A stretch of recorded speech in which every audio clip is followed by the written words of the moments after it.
Olá, tudo bem? Sejam bem-vindos ao podcast da Conexo. E o nosso objetivo é conectar pessoas e propósitos. O tema do podcast de hoje é como escrever um livro. E para tratar desse assunto, trouxemos aqui o Elidiel Marques. Ele que é professor, teólogo, escritor, ministro do Evangelho e idealizador do curso bíblico Enraizados na Palavra. Seja bem-vindo, Elidiel. Muito obrigado pelo convite. Obrigado, Lucas. Muito obrigado, Ismael. Uma alegria poder estar aqui com vocês para um podcast. Eu creio que será extraordinário. Amém. A gente também crê que vai ser extraordinário e obrigado pela disponibilidade por estar presente, porque a gente sabe que sua agenda é bem curta. Para compartilhar conhecimento, aqui conosco também Ismael Cordeiro, gestor administrativo e empreendedor. Olá, pessoal, tudo bem? Sejam todos muito bem-vindos ao nosso podcast. É sempre um prazer estar aqui com vocês. Isso. Elidiel, como eu já disse aqui no início, você é teólogo, né? Escolheu ali a teologia para estudar. Me diz o porquê que você escolheu de cara assim, já a teologia para estudar e quantos anos foram? Me conta um pouco dessa história. Então, o que aconteceu? Logo no meu retorno para a igreja, lá no ano de 2009, eu trabalhava em empresas metalúrgicas. Uhum. Mas, nesse meu retorno, eu comecei a cuidar da juventude na igreja. Você sabe como é que é, né? O Ismael sabe. Sim, sim. E eu comecei a me desenvolver na área da pregação. E, por um tempo, eu conciliava o trabalho secular e a pregação. Mas, em dado momento, eu vi que o Senhor tinha uma chamada para mim trabalhar integralmente em prol do reino. Então foi aí que eu dei o primeiro passo, começar a teologia, e não parei mais, é viciante. Daí só foi seguindo. Quantos anos de faculdade?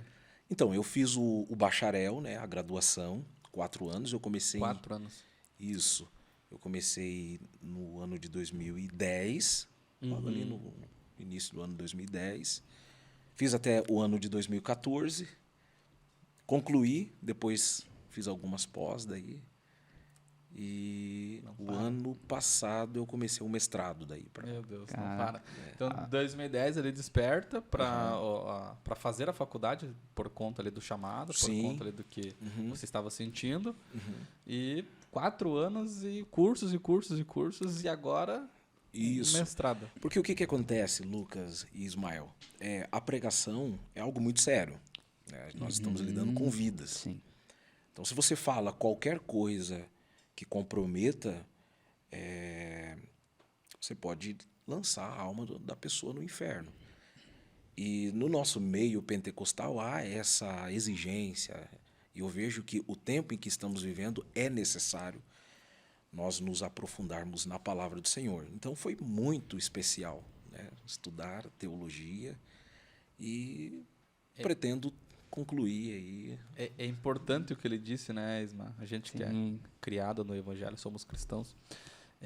O estudo, né?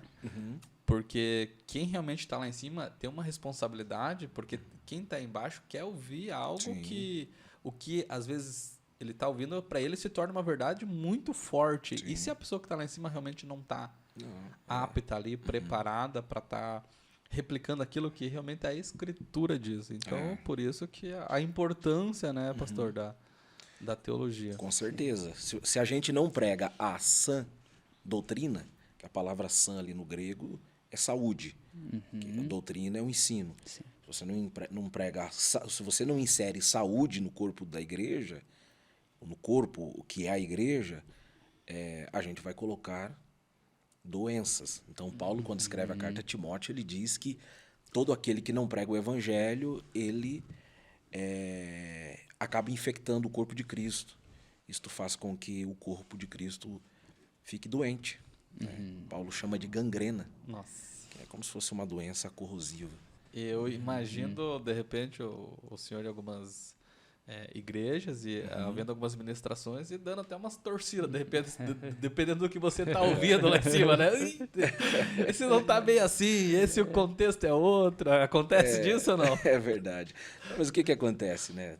Tinha um professor meu que ele falava bem assim, Lidiel, Ouvir mensagem é que nem comer peixe, né? Tem alguns que tem bastante espinhos.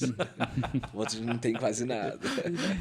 Aqueles que tem bastante espinho, você tira o espinho ali e come a carne. Se não tiver carne, então você não fica com nada. Deixa quieto. E tem muita gente que leva muito pra emoção também, né? Tipo, tem muitas pessoas que ministram, né? Que não detêm do conhecimento que deveria e vai muito pra emoção, né? Emocional. E isso é perigoso, né? Acaba se tornando perigoso, né? A emoção, ela faz parte do culto. O pregador também, ele utiliza... Nós somos seres tricotômicos, né? Corpo, alma e espírito. Mas eu entendo piamente o que você está dizendo. É a partir do momento de alguém que usa métodos para emocionar o público que não é a palavra do Senhor. Daí é totalmente errado, né? A Bíblia, ela é a fonte de tudo. E é um livro atual, né? É o livro mais antigo, mas é o livro mais atual que existe. Tudo que você procura hoje na Bíblia, é na atualidade, está acontecendo hoje, né? Isso é verdade. Se você quer saber de química, você encontra na Bíblia. Se quer saber de biologia, você encontra na Bíblia. Zoologia, português, tudo. Português devido à tradução, né? Porque a Bíblia não foi escrita em português, foi escrita. O que eu vejo também é muita gente trazendo uma pregação colocando o ser humano no centro, principalmente nas redes sociais. Tem percebido isso também? Com certeza. É a famosa mensagem antropocêntrica, né? Antropocêntrica. O homem no centro o homem no centro. Ou seja, tudo é direcionado para o homem. Sendo que a proposta do culto ela é pautada em 3 pilares. Primeiramente, quando nós vamos para um culto, nós adoramos ao Senhor através do louvor, das ofertas e etc. Nós ouvimos a pregação e somos edificados por ela. E terceiro, através da pregação, os incrédulos se convertem. Então, qualquer culto que não tem esses 3 pilares não pode ser considerado como culto. Que é profundidade. Por isso que ele é teólogo, está fazendo agora mestrado. É mestrado isso? Isso mesmo. Olha a profundidade, o conteúdo que ele está trazendo aí, deixando de forma leve e clara. A importância de ter uma palavra firme, forte. E a questão do propósito, tu falou no início, eu gostaria também de retomar isso, né? Você falou que reconhecer o propósito ali. Então, as pessoas que estão iniciando esse processo e recebem uma mensagem de Deus, seja lá, né, entregada com relação ao propósito, como que chegou isso para ti? Do propósito ali de entregar, de pregar a palavra, ministrar a palavra e daí depois do aperfeiçoamento, né? Então, eu nasci num lar cristão. Meus pais, pela bondade do Senhor, eles estão vivos ainda, né? E que continue assim. Eu cresci num lar cristão e eu sempre tive um contato muito grande com a Bíblia. Né?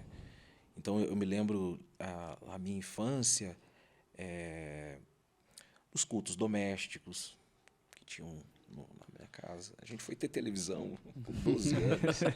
Meus pais vieram lá de Cuiabá. Então, lá as igrejas de cunho pentecostal, eles eu não sei se é assim até hoje, mas naquela época eles eram extremamente incisivos, né, quanto à questão dos... Era muito forte, né? Era. Mas, por um lado, isso foi benéfico para mim, porque toda a minha infância foi envolvimento com as coisas do Senhor. Então, eu lia muito a Bíblia, né, desde criança.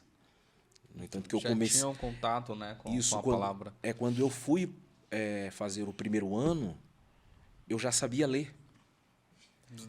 Da escola ali? Isso. Quando era 4 ou 5 anos de idade? Eu comecei a ser alfabetizado lendo a Bíblia. Olha que interessante. A primeira frase que eu consegui formar lendo foi na Bíblia também. Olha aí que bacana. Isso eu tinha acho que 4 ou 5 anos de idade. Eu lembro que eu formei uma frase com a Bíblia. Eu falei, não vou lembrar versículo nada, porque faz muito tempo, óbvio, né? Mas também foi na Bíblia, legal. Porque também venho de uma família com um berço cristão. Isso é importante. Bem conservadora também, não tinha televisão, não. Ficava dentro do armário. E até interessante... Depois, obviamente, de muito tempo. Que o povo judeu foi o primeiro povo que acabou com o analfabetismo, né? Por quê? Porque os pais judeus, desde criança, eles ensinam, né, as escrituras, as Sagradas Escrituras. aí a pessoa vai acabar formando a frase, vai acabar certeza, né, lendo e aprendendo, escrevendo. Então, nossa, boa, não sabia dessa não. Então, olha como é importante ler a Bíblia. É muito importante. E o chamado, onde que pegou ali? chamado. Onde que Então, você sentiu, falou, esse é o meu chamado. Porque sabe o que eu vejo hoje também, pastor? Tem muita gente que... alguém tem clareza do seu chamado? De uma multidão de 100 pessoas, talvez 20 ergue a mão, né? Porque eu não conseguiu ouvir a palavra, não se entregou. Como que foi para você entender que o chamado era para ser ministro? Então, o que aconteceu? Uns 15 anos, eu me afastei da igreja. Eu fiquei um tempinho ali, me afastei, entre aspas. Mas eu ia para a igreja, mas, sabe, aquela vida à la volonté. Ficava lá Não sentado tinha no tanto último compromisso, digamos. Isso. E daí, o que acontece? Nesse período que eu fiquei afastado da igreja, eu não parava de falar sobre a Bíblia nas rodas de conversas de pessoas que não eram cristãs. Então, as primeiras pessoas que eu comecei a ganhar para Cristo, eu não pregava, entende? Ou você achava que não estava pregando, né? E realmente estava pregando. Incrível isso. Então, ao redor às vezes ali, um ambiente extremamente desfavorável para um cristão, e eu sabia disso, mas eu estava afastado da igreja, mas eu sempre levava as pessoas para a Bíblia. E as pessoas sempre viam em mim uma palavra, uma pessoa que poderia trazer uma palavra de alento para o coração deles. Então eu fui vendo que aquele não era o meu lugar. Está entendendo? Não era o meu lugar. O que eu estou fazendo aqui, né? E é tão interessante, porque a pregação ela começa assim. Está entendendo? A pregação, às vezes, eu dou curso de homilética, né? Desenvolver a parte da pregação. E às vezes as pessoas me perguntam, mas como que eu começo a pregar? Começo a pregar em uma mesa, através do diálogo. A partir do momento que você começa a criar um poder argumentativo pautado na palavra, isso com certeza é um sinal de que você tem uma chamada. E homilética seria? Só para o pessoal que a homilética, a homilia... acompanhando a gente a entender. Hermenêutica, homilética e... a homilética é um método que se desenvolve para aprender a pregar. A pregação, por si só, ela é uma arte. Né? Então, tem a parte inspirada, que é o texto que você prega, mas pregar diante de um público é uma arte. Você vai se desenvolvendo e há macetes. Essas são as divisões mesmo? São as três? Homilética, hermenêutica e exegese. Exegese. Essas são as bases, isso? Sim, Na interpretação do texto, você vai trabalhar com a exegese e a hermenêutica. A homilética, ela também vai te dar um amparo para você desenvolver aquilo que você desenvolveu na teoria. Então, por exemplo, a exegese, você vai trabalhar com as minúcias do texto. Ok. Né? Então, você vai fazer ali uma exegese. Por exemplo, eu, quando estava na graduação, eu fiz a exegese do Salmo 133. Então, o que é uma exegese? Você vai pegar todas as questões que está relacionada ao texto. Por exemplo, o Salmo 133 vai tratar de questões geográficas, questões botânicas, porque ele vai falar sobre um determinado ambiente geográfico de Israel. Então, você vai utilizar tudo aquilo, aí depois vem a hermenêutica. A hermenêutica daí é a maneira de você interpretar o texto. Então, você interpreta o texto de uma maneira correta, aí vem a homilética, que é a aplicação. A homilética é a finalização, a forma, você aplica. É como você aplica daí. Então não é simples, né? Igual o pessoal vê um texto ali, já quer fazer uma exposição. Não, tem que ter um estudo, uma base, passar por esses 3 processos para realmente entregar um conteúdo. Isso mesmo. Para conseguir entregar da maneira correta, né? Da maneira correta. Interpretar ler um texto, interpretar ali, sem ter o estudo, sim, você pode estar cometendo um erro ali na interpretação e passar isso em cima do púlpito, seja para as pessoas que estão ouvindo. Com certeza. E o que acontece? A Bíblia, a gente interpreta ela da maneira que ela é. Entendendo? Nós nunca podemos interpretar a Bíblia em benefício conforme o meu pensamento. É daquilo que você quer que seja, né? Na verdade. Forçar não, mas o texto. é que pra mim, se ela fosse voltada pra esse contexto, seria mais fácil, né? De repente, as pessoas querem levar pra esse caminho, né? O que, infelizmente, muita gente faz, né? Com certeza. Então, daí distorce o texto em benefício dele mesmo. Deixa eu te perguntar, que é uma questão que muita gente que acompanha a gente tem. Eu sei que também não é uma resposta tão objetiva, mas acho que dá para ter alguns pontos que a gente pode acentuar aqui. Como que faz para a pessoa identificar qual é o seu chamado? Primeiramente, o que essa pessoa tem que fazer? Ela tem que se encaixar dentro dos contextos, né? do ambiente onde ela está inserida. Né? Então, pelo fato da pessoa ter o Espírito Santo, ela vai começar a ser direcionada por ele. E as demais pessoas da igreja também vai identificar nele ou nela este chamado e vai começar a dar alguns conselhos. Olha, pela maneira que você tem essa chamada. Você tem esse projeto aqui, a qual você vai se encaixar com ele. Então, essa é uma das formas. Vai começar a ser notório para as pessoas que estão em volta. Com certeza. Com certeza. No entanto, que em Atos dos Apóstolos, quando era necessário levantar obreiros, a própria igreja fazia isso. Né? Então, a própria igreja escolhia, olha, aquele ali tem aquela chamada, vai se encaixar muito bem com isso, que nós estamos precisando. Né? Ou seja, conforme que você está entregando, conforme que você começa a entregar, as coisas começam a aparecer da maneira... O chamado começa a aparecer conforme que você, né, tem mais afinidade, digamos assim. É o que as pessoas começam a enxergar em você, que foi o que aconteceu com você, né? Falando que estava ali no meio do pessoal e acabava ministrando, ganhando as pessoas, e isso foi se tornando cada vez mais forte. E daí foi tomando uma proporção, né? Então, no meu retorno da igreja, daí tudo foi contribuindo, né? Porque daí eu comecei a cuidar dos jovens, do grupo de jovens, sabe? E ali eu tive que começar a me desenvolver, falar no púlpito. E é difícil ou não cuidar de jovens? É maravilhoso. É maravilhoso. Mas eu vejo muito meme brincando, né? Tô cuidando dos jovens. A pessoa, tipo, José, 30 anos, cabelo branco, assim, porque eles exigem muito, né? É verdade. É muito esforço, é muita entrega. É que as coisas mudam, né? Isso foi há 12 anos atrás. Já é uma nova geração. Já está diferente. Está mudando rapidamente. Né?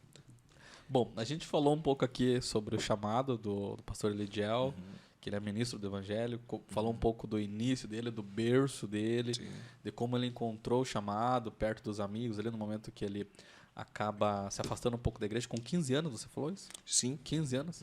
Mas aí depois retornei.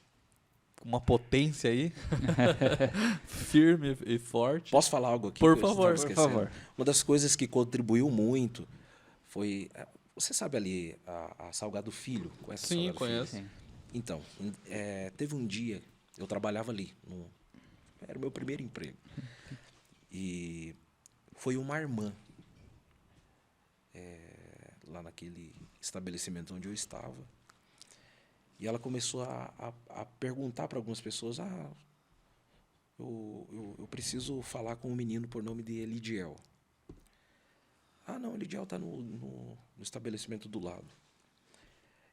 Ela foi naquele estabelecimento, olhou para mim e falou, teu nome é Elidiel, você nasceu nesse ano, o nome dos seus pais é esse, e tu tinha dito ontem que ia retornar para a igreja hoje à noite.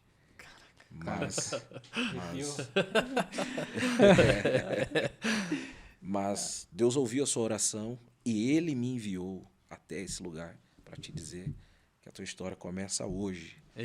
Agora, de manhã. Não é à noite, não é à noite, não. É agora. Ia dar um migué.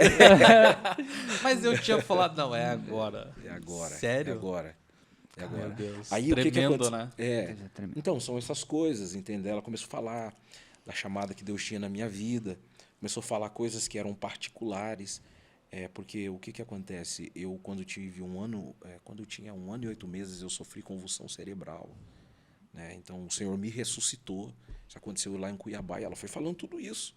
Imagina a pessoa te encontra ali, começa a contar histórias, fala de uma oração que você fez no dia anterior. Isso. Daí eu me lembro que ela falou bem assim, olha, ainda quando tu estava no ventre da sua mãe, Deus usou uma mulher com esse nome e ela disse que no ventre da sua mãe tinha um menino. E esse haveria de ser um ministrante da palavra. Meu Deus. Então é isso. Aí, é forte. Ali eu retornei para a igreja e tinha mais alguns... Naquela hora ele saiu correndo, achou a primeira igreja que tivesse aberta. Brincadeira. Aí tinha alguns desviados comigo ali também, né? Já se reconciliaram. Foi muito Aproveita bacana. a oportunidade. Então, daí depois de 1 ano, eu já estava pregando. Aí eu me lembro que eu estava pregando em uma igreja, aqui em Curitiba mesmo. Aí no final do culto, veio uma irmã. Ela veio, me abraçou e começou a chorar, e chorava, e chorava. Aí eu olhei no rosto dela, eu lembrei. Era a senhorinha? Era ela. Nossa. Era ela. Nossa. Era ela. Ela olhou para mim e falou, olha, aquele dia ela morava, não sei, nunca mais vi ela. Pode ser que através do podcast ela assista. Assista a gente. Ela morava numa região, é uma favela mesmo, ali que fica atrás do Santa Quitéria, num barraquinho. E ela falou que estava orando de manhã, o Espírito Santo falou para ela bem assim, eu preciso que você vá até a Salgado Filho, falando de Santa Quitéria. É longe. Longe, dá uns 17, 18 km. Vai até a Salgado Filho, nesse número, lá tem um menino, por nome dele, Diel. Nossa. Você vai falar isso. Ela disse, mas senhor, como é que eu vou? A gente não tem nem carro, não tem nada. Vai lá e fala pro teu esposo, ele vai te levar de bicicleta lá. Ela foi na garupa. De bicicleta, Diel. Atravessou a cidade, mano. Olha isso, olha o então, carinho, né? Então, de você Deus tá entendendo? com a gente para entregar uma mensagem. E olha que você sabe que eu sou meio cético quanto a isso, né? É verdade. mas quando é Deus, a gente sabe diferenciar quando realmente eu sou cético. Explica a parte do cético também para o pessoal entender o que você... Hoje em dia, a palavra, o assim diz o Senhor, está se tornando banalizado, né? Às vezes são palavras vazias que Deus não disse, Deus não falou absolutamente nada. E a pessoa chega e fala, o Senhor disse isso e acaba não acontecendo. Então, tem muitas situações que eu tive que aconselhar a pessoa, porque a pessoa estava querendo se afastar da igreja. Porque ouviu um ex que Deus disse, e realmente Deus não disse nada, era o emocional da pessoa que estava conduzindo. É o que o Ismael falou, a questão da emoção. Viu que a pessoa está emocionada ali, Deus manda te falar tal coisa. E Deus não mandou falar nada, né? E tem muita gente, né? Eu conheço muita gente que realmente saiu né, do ambiente da igreja justamente por causa disso. Porque falou isso, eu esperei isso, por tanto tempo isso não aconteceu e acabou me decepcionando. O que eu entendo, né, sobre isso? Deus se compromete com o que ele fala, não com o que as pessoas falam. Exatamente. E quem tá, né, as pessoas que saem, né, do ambiente da igreja por conta de outras pessoas não justifica, né? Eu penso assim. Não, é verdade. Se você está ali, você está por Deus, né? Por Deus, não pelo homem, né? É verdade. Eu acho que, primeiramente, a pessoa tem que ficar pautado na palavra. A palavra. Eu creio que Deus pode usar nesse caso. Eu vou falar sobre o momento que Deus também te usou para falar comigo. Eu vou explanar aqui. Ele fala que é cético, mas ele fica entregando o mistério dele também, sabe? Não, eu creio. O discernimento, né? Daí entra o discernimento. O discernimento. Eu digo isso porque quando é de Deus, acontece. É de Deus, acontece. Né? Então, olha, eu vou aproveitar já que a gente está nesse momento.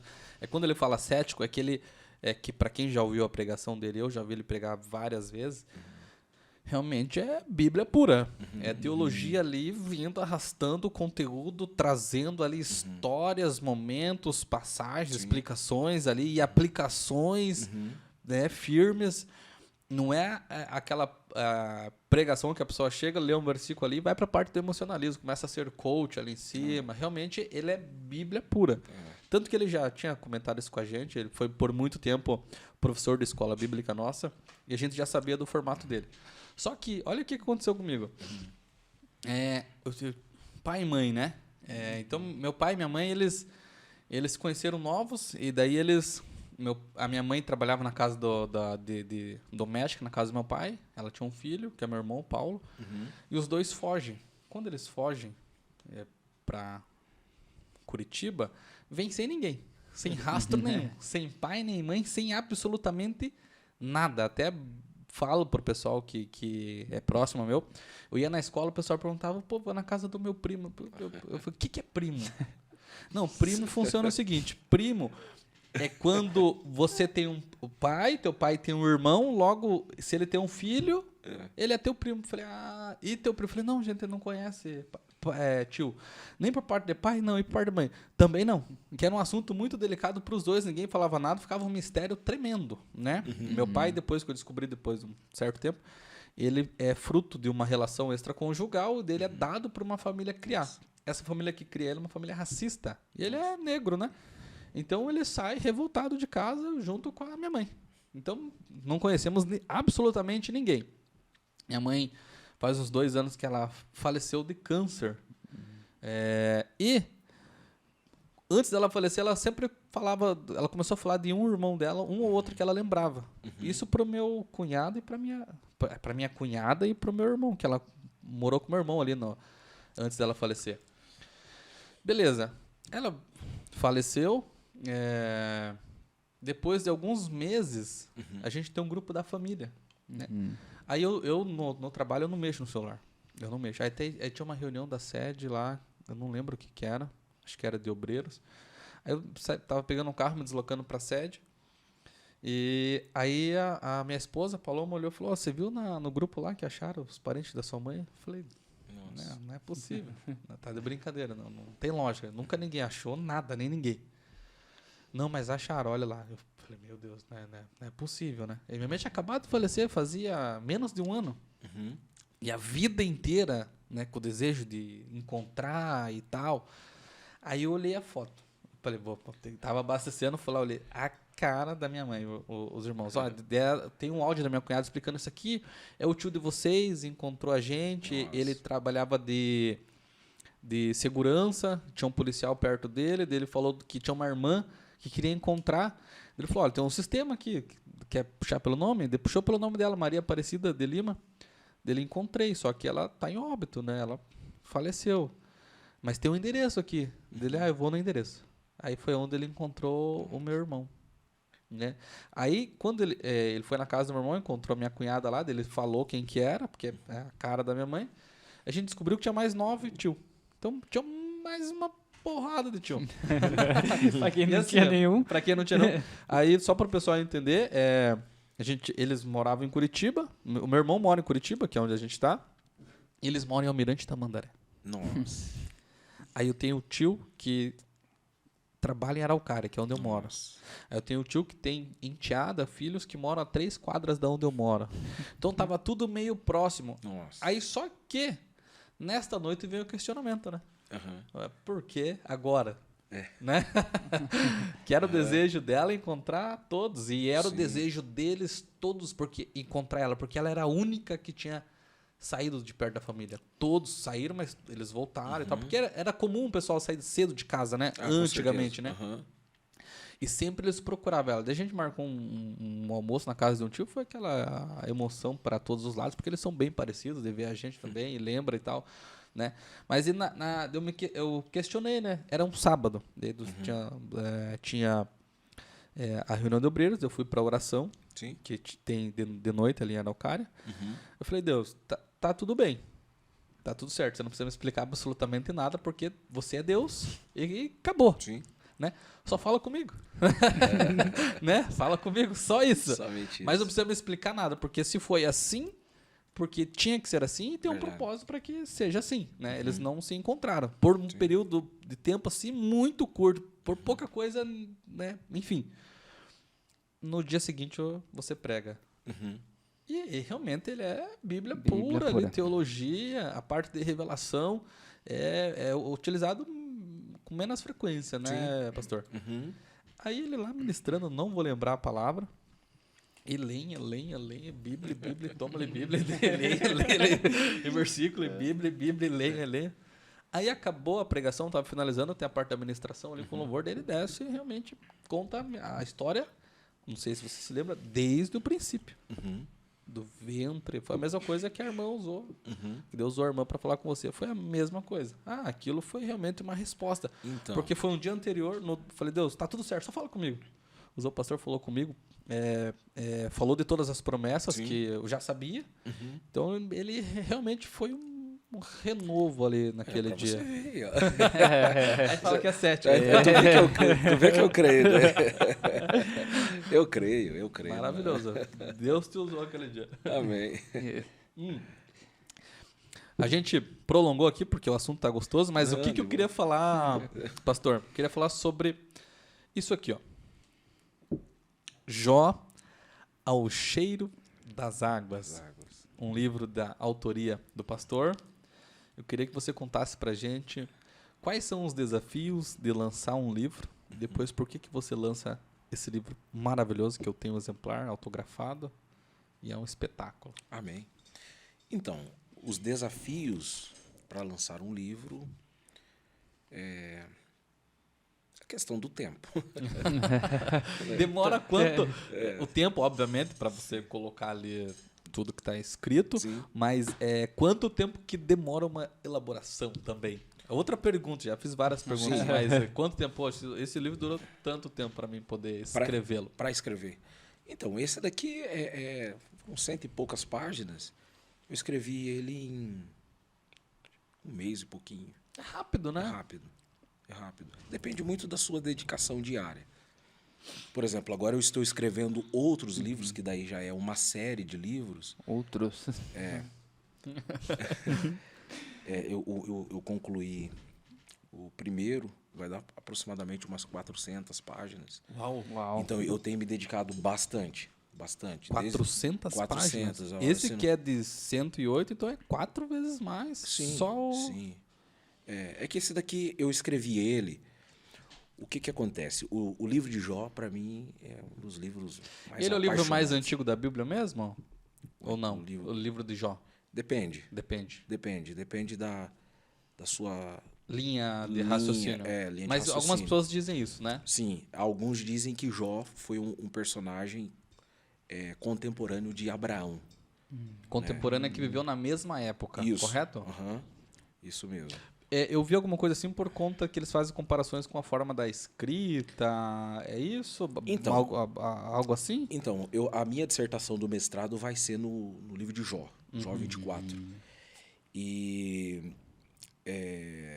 estudando esse livro poético, a gente percebe que ele não foi escrito lá nesse período de Abraão. Também descarta a possibilidade de que foi Moisés que escreveu. Tudo indica que o livro de Jó foi escrito depois que o povo volta do cativeiro. Depois que o povo ali retornou do cativeiro, na época de Neemias, um período de muita fome em Jerusalém. E tudo nos leva a entender que foram os sacerdotes que escreveram esse livro. Nesta época, seja, indo totalmente contra... Sim. Então, tem alguns pensamentos. Sim. Isso para mim também é novo. Né? Mas para mim é coerente. Por que é coerente? Primeiramente, quando as pessoas vão ler o livro de Jó, tem que entender que... Polêmica, gente. Brincadeira. É que a gente ouve muito falando que realmente é o primeiro, por conta de algumas comparações. Mas fazendo um estudo e entendendo alguns pontos, está ali uma explicação. Desculpa interromper. Não, tranquilo. Primeiramente, o livro de Jó é um dos poucos livros que menciona Satanás no Antigo Testamento. Sem dúvida. Entendendo? Então, o que acontece? De forma bem clara e explícita. Bem clara. Né? O que acontece? A visão do mal e que existe um agente, né? Satanás, essa visão ela só veio depois que o povo retorna do cativeiro. Que eles tiveram ali contato com outras culturas, com outras religiões, a própria religião babilônica, depois dos medos e dos persas. Aí sim eles começaram a ter esse pensamento de que o mal é fruto da pessoa de Satanás, né? Até então tudo vinha do próprio Deus. Você pode ver que quando Saul ficou lá perturbado, a Bíblia diz que o espírito do mal veio do Senhor. E depois a própria Bíblia diz em outra passagem, explicando, né? Eu lembro que teve uma aula que a gente tratou sobre isso e você falou, mas veja bem o que está escrito aqui. Sim. E teve o irmão lá que falou, não, tá certo e tal. É a questão do censo. O que acontece? Às vezes a gente acha que o pior pecado de Davi foi o adultério e o assassinato. Realmente é um enorme pecado, né? Mas o pior pecado de Davi foi o orgulho, né? No entanto que, por causa do adultério, 4 pessoas foram mortas. 4 pessoas morreram como consequências disso. Mas o orgulho foram 70 mil pessoas. Nossa. William Barclay diz que o orgulho é o solo de todos os pecados. Todos os pecados nascem no orgulho. É por isso que toda pessoa que é orgulhosa, você consegue ver nela ações e atos satânicos, né? Então a pessoa é muito parecido com o que é Satanás. Satanás é orgulhoso. Mas deixa eu voltar para cá. Então, Davi pegou, ele ficou orgulhoso, ele teve um ato de orgulho, ele quis fazer um censo. O que é um censo? Ele quis contar todos os guerreiros que ele tinha. Mas tem problema nisso? Não tem, mas o problema é a motivação. Então, esse daqui é interessante, né? Às vezes a gente pode estar fazendo a coisa certa, com a motivação errada. Com a motivação errada. Porque o censo era algo permitido da parte do Senhor. Até o próprio Deus mandou inúmeras vezes fazer contagens. Isso está lá no livro de Números, em Crônicas. Mas o problema era a motivação. O porquê que ele estava fazendo o censo. Esse ato de querer contar todos os guerreiros de Israel, por trás de tudo isso, Davi estava se orgulhando do seu poder bélico. E isso aparece em 2 Samuel. Que é um livro... aquele cântico? Que eles tem um cântico que é citado na Bíblia, né? Que eles falam que Davi tinha tantos guerreiros e Saul tinha tantos, mas Davi tinha matado tantos. Não sei se linka alguma coisa com esse orgulho ou não. Não, ali é o cântico das mulheres, as filhas de Jerusalém, que cantavam, né? Saul matou milhares. E Davi matou dezenas de milhares. Por causa disso daí, que é um grande problema. A culpa é dessas mulheres. Então, daí o que aconteceu? Aí quando a gente lê essa passagem em Samuel, que é um livro que foi escrito antes do cativeiro, né? Antes do povo ir para o cativeiro, cativeiro babilônico. Vocês estão...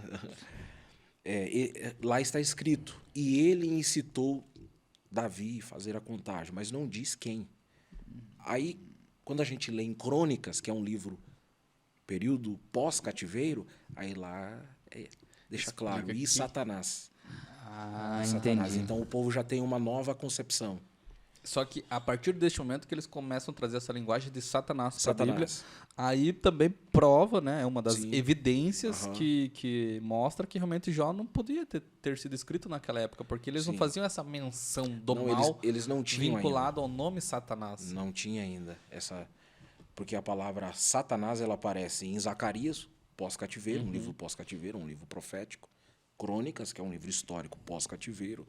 Tudo nos leva a entender que Jó também foi um livro neste período contemporâneo aí dessa época a escrita. E o que motivou a escrever sobre Jó? Foi essa por conta do personagem, por conta da história, porque tem vários personagens da Bíblia, né? E o primeiro que você escreve é Jó ao cheiro das águas. Então, esse livro ele vai nascer de uma mensagem, de um sermão.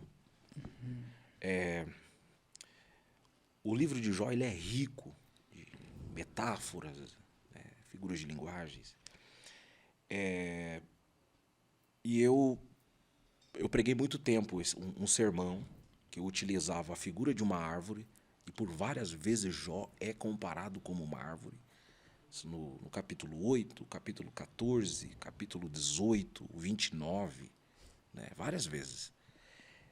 Então daí eu preparei um sermão para falar sobre as etapas da vida de Jó. Tem que ser bom para lembrar de capítulo por capítulo. Muito. Então daí eu preparei para falar sobre as etapas da vida de Jó, né? Era um sermão. Uhum. E o que eu percebi? Era um tipo de sermão que causava muito impacto, né? Então todas as vezes assim que eu ministrava, eu via que tinha um enorme retorno de vidas restauradas, famílias transformadas. O impacto era muito grande. Daí a Ana, minha esposa, falou: amor, você tem que escrever um livro. Escreve um livro. Aí é incentivando, né? Então foi bem ali no período da pandemia, né? Meião da pandemia. Eu vou escrever. Que maravilha. Foi um período assim que eu não estava pregando muito. Os trabalhos no ministério também tinha diminuído por causa da pandemia. A gente tinha que ficar ali dentro de casa, né? É por isso que saiu rápido. Foi rápido. Tava no período de ficar dentro de casa, né? Aquela fica em casa, todas as normativas, né? Sim. Que precisavam ser Você ficar dentro seguidas. de casa maratonando. Não dá, né? Ó, Não dá. olha um não fruto dá. aqui, ó, que bacana, né? Bacana. Ficar em casa ali por conta da pandemia tá aqui. Um livro abençoado e Sim. transformador. Quem já leu sabe, eu já li. E sou prova disso. Um livro gostoso de ler, um livro prático, Didático, né? didático, dinâmico, né? Num dia ali, você lê ele tranquilamente. tranquilamente. 2 dias, no final de semana, você devora esse livro aqui. E quem não leu, né? Procura a editora, procura o pastor Sim, para sim. adquirir seu exemplar. Isso, a gente vai deixar depois também na descrição do vídeo o contato ali. Como Isso. que faz pro pessoal que está assistindo a gente acompanhar e adquirir esse exemplar. Se você falou que além desse, tá vindo mais. Sim. Mas Quais são os próximos temas do livro? Qual é o Então, próximo personagem que O você próximo que eu vou lançar, eu pretendo fazer uma série, né? É sobre a biografia de Paulo, do apóstolo Paulo. Eu sei que já tem diversas biografias, né? Ou diversos autores que já escreveu sobre a biografia de Paulo, mas é um assunto muito vasto, muito amplo, né? Então, eu tenho me dedicado desde dezembro, pelo menos aí 8, 12, às vezes 16 horas do dia, para poder escrever, entendeu? Uma entrega, né? Um propósito mesmo. A priori eu queria concluir nas férias, né? Porque o mestrado retornou, as aulas retornou semana passada. Graças a Deus consegui concluir ontem, né? Que bom. O que você concluiu ontem? Esse livro. Isso. O primeiro volume já? O primeiro volume já está pronto já. Eita, então já está na tem parte de correção. Já tem, daqui a pouco já tem novidade, então. É. E a ideia não é trazer todos os volumes, é lançar esse, já começar a deixar disponível e depois vindo na sequência. Com certeza, senão... Tá aqui, ó. É verdade. Tantos livros. Bom, se fosse, senão eu ia ter que parar. Eu achei que era Davi que você ia fazer um livro. Não, é de Paulo. É de Paulo. Paulo. Davi é o curso. Davi é o curso. É o curso. Eu tenho Eu sempre confundo. É a segunda vez que eu pergunto isso pra ele, então. Da vez passada a gente se encontrou e falei, pastor, e aquele livro de Davi dele? Não, é o curso. É o curso. O livro é Paulo. Então é isso.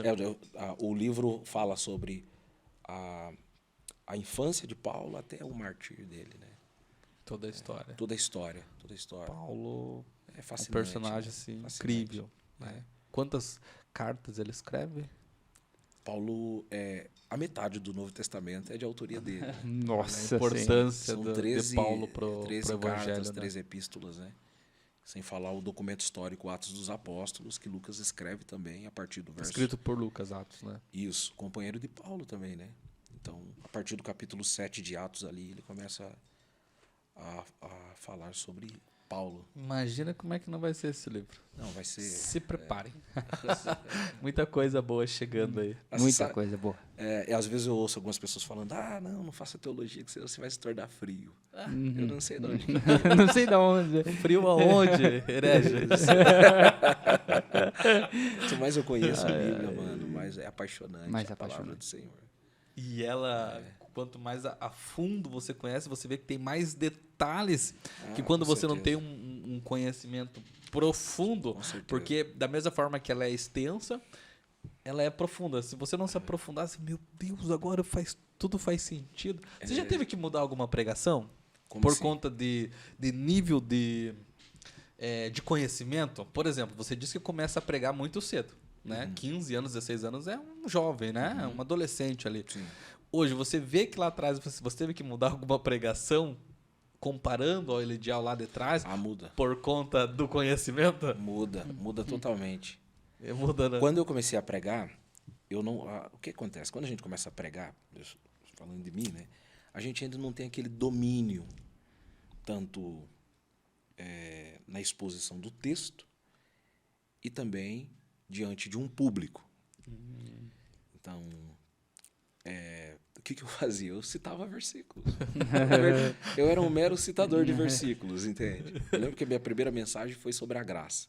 Então eu fui citando um monte de versículo um atrás do outro. Que falava sobre a graça. Sobre graça. Tudo sobre porque graça. Tal fala disso, tal versículo. Hoje não. Hoje eu trabalho mais com as minúcias do texto. Mas no sentido de que mudar por conta do entendimento que você teve do contexto. Essa era o tchan. Porque você falou que mudou porque você teve mais conhecimento, então você soube trazer uma explicação mais profunda. Sim. Mas mudar, por exemplo, eu acreditava, por exemplo, que Jó era o livro mais antigo da Bíblia. Não, Hoje eu já não é mais, por conta dessas evidências. Já teve que mudar pregação, assim? Muito. Por conta do conhecimento que você adquiriu. Você falou, pô, gente do céu, eu me lembro eu falei aquilo, mas não era. Mas Deus sabe que não foi. Eu me lembro quando eu entrei para fazer o seminário, a graduação em teologia. O professor meu, ele disse assim, vocês estão entrando aqui como Bartimeu, cego. Eu não saio aqui curado. Eu saí mais confuso ainda.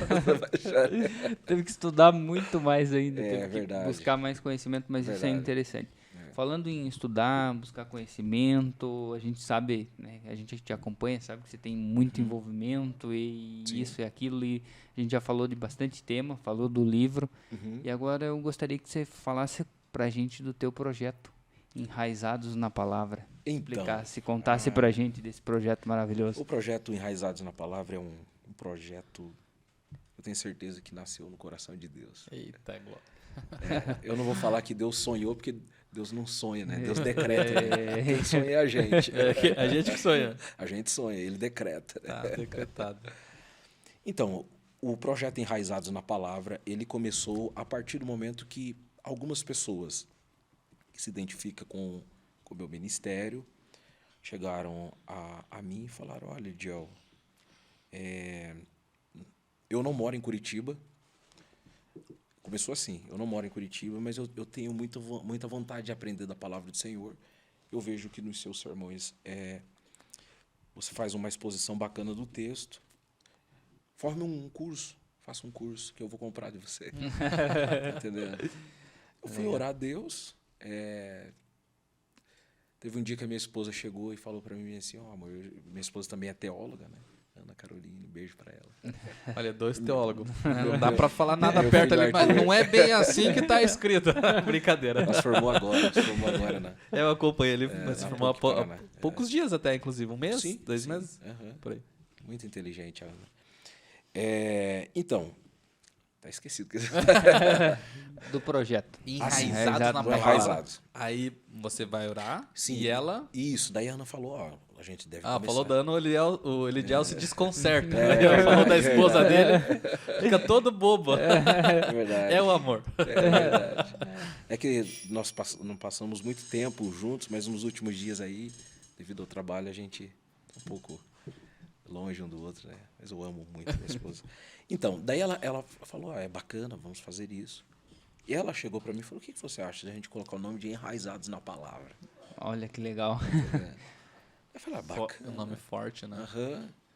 Daí no meio da pandemia,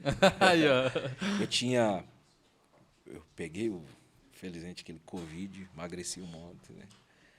Aí me recuperei, depois de uma semana, ela falou, agora a gente vai lançar o Enraizados. Eu falei, então, boa. Entendeu?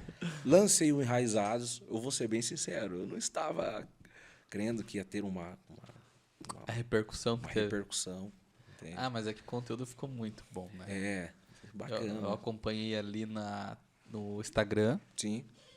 alguns vídeos e imagens de uma formação de alguns alunos que, meu Deus, Sim. todo mundo lá trajando assim, parecia que estava indo pro Oscar. Olha. Bem arrumados, organizados ali, com certificado, tudo certinho. Então, daí nós começamos, o nome do curso é o Enraizados na Palavra. Dentro dele existe vários cursos, né? Então, nós temos o curso de Paulo, que são 50 aulas. 50 aulas. 50 aulas. Aprender tudo sobre Paulo. São 12 módulos, exposição do texto, né? Exposição... a gente aborda diversos assuntos. Temos o de Davi e agora o Docmus, né? Que é o curso... Docmus?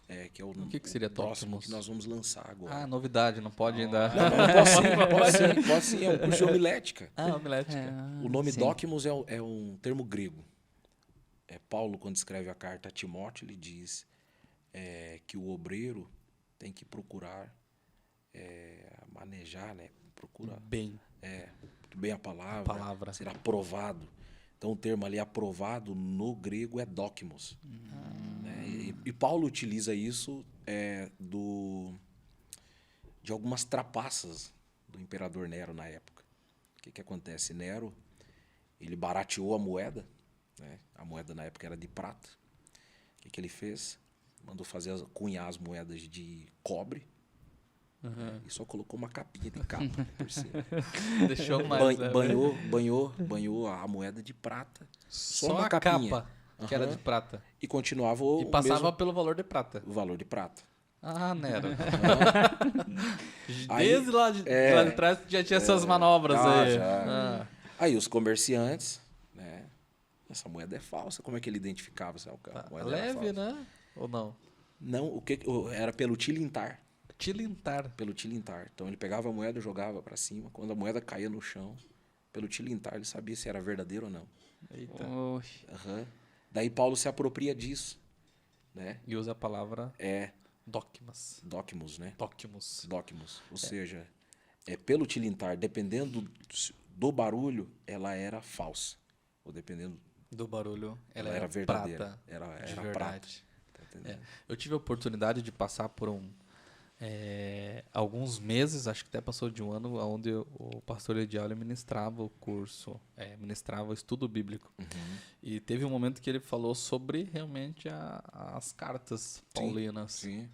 E, meu Deus, para quem não teve a oportunidade, muita gente, a gente teve a oportunidade de vê-lo pessoalmente ali ministrando, ensinando, tem a oportunidade de, através do Enraizados na Palavra, que Com tem certeza. ali 50 vídeos e 12 módulos.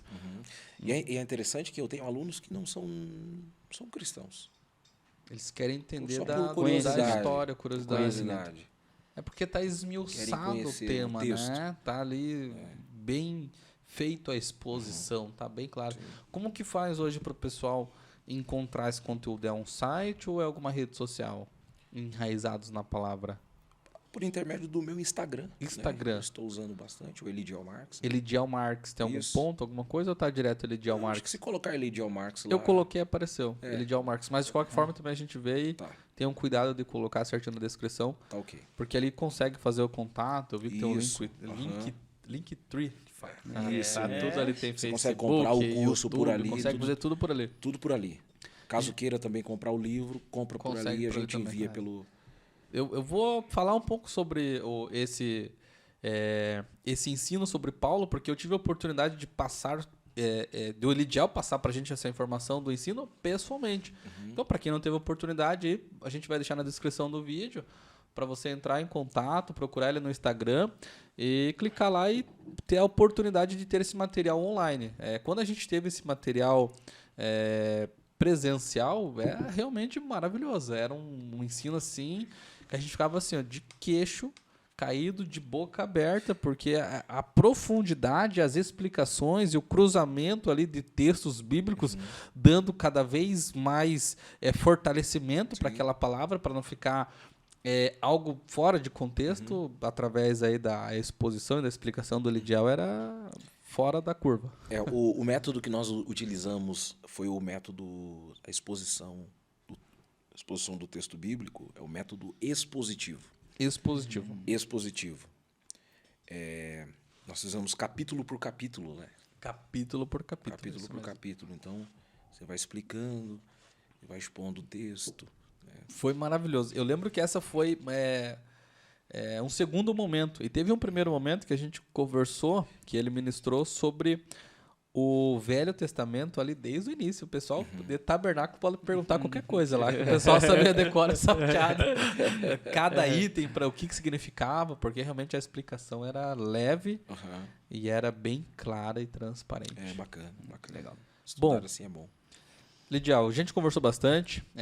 Queria agradecer pela presença, por compartilhar conhecimento, por falar um pouco aí do seu trabalho. Tenho certeza que muita gente vai entrar em contato, porque o conteúdo é fantástico. Deixa uma palavra para o pessoal que acompanha a gente. Fique à vontade para falar com o nosso público. A palavra que eu tenho para todos vocês é que somente Jesus pode mudar a vida do ser humano. Jesus, ele transforma. Nesses 12 anos que eu ministro a palavra do Senhor, eu vejo quantas famílias, casais, que foram transformados pelo poder do Evangelho. Independente de como esteja a sua vida, saiba que o Senhor pode mudar de uma maneira extraordinária. Tem uma palavra que se encontra lá no Salmo de número 84, que diz assim: o qual, passando pelo vale de Baca, faz dele uma fonte. É interessante que o salmista ali, ele está relatando um momento de peregrinação em que o povo tinha que passar pelo vale até chegar em Jerusalém. Era um vale pedregoso, era inevitável. Passar pelo vale, os pés eram cortados pelas pedras afiadas. Mas o vale é um local transitório, né? Não é para sempre. Tem uma Jerusalém para você, tá bom? Dependente do que esteja acontecendo na sua vida, vai passar, tudo passa, tá bom? Deus abençoe a sua vida, a sua casa, a sua família. Caso necessite, através das minhas redes sociais, estamos aí para aconselhá-los e ajudar no que for possível. Bom? Obrigado. Obrigado, pastor. Essa realmente é o formato que ele conduz, com muita profundidade bíblica. Amém. Obrigado mais uma vez pela participação. Eu que Ismael, agradeço. deixa uma palavra para o pessoal que acompanha a gente. Agradecer, né, Lucas? Agradecer os nossos seguidores que nos acompanham, agradecer o pastor por se disponibilizar. A gente sabe que a agenda dele é apertada, muito corrida, então agradecer de coração. Mas para vocês eu venho quando for. Obrigado. Chama que eu venho. Agradecer de coração, né? E é isso mesmo. Só Deus, né, pode mudar a nossa vida. Bom, gente, eu já fui ministrado muito pelo pastor. Tudo que eu falar aqui vai ser só para deixar cada vez mais forte aquilo que ele já replicou aqui nesse podcast. Queria mais uma vez agradecer a presença e dizer que Deus continue cada vez mais te usando aqui na Terra para falar da sua poderosa palavra. Pessoal, obrigado a vocês que nos acompanham e sigam a Conexo nas redes sociais. Curta esse vídeo, compartilhe com os colegas e até o próximo episódio.